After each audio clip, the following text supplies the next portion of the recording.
వాణిజ్య అనిశ్చితి తొలగిస్తూ స్థిరీకరణకు ఇది దోహదపడుతుందని కూడా నిపుణులు చెబుతున్నారు. సుదీర్ఘ చర్చలు, పగడ్బందీ చర్యలతో వాణిజ్య అనిశ్చితి తొలగించే విధంగా ఇరు దేశాల వాణిజ్య ఒప్పందం రూపొందింది.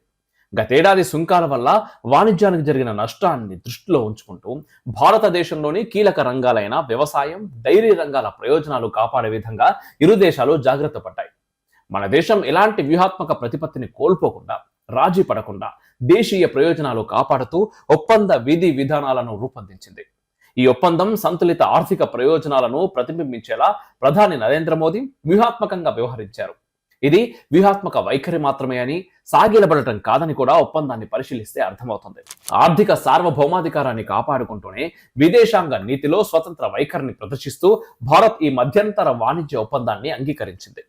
గతేడాది మేలో భారత్లో పర్యటించిన అమెరికా ఉపాధ్యక్షుడు జెడి వాన్స్ జైపూర్లో ప్రసంగిస్తూ ప్రధాని మోదీ గంభీరమైన నేత, భారతీయ సంపద, భద్రతలపై నిబద్ధత గల నాయకుడు అంటూ ప్రశంసించాడు.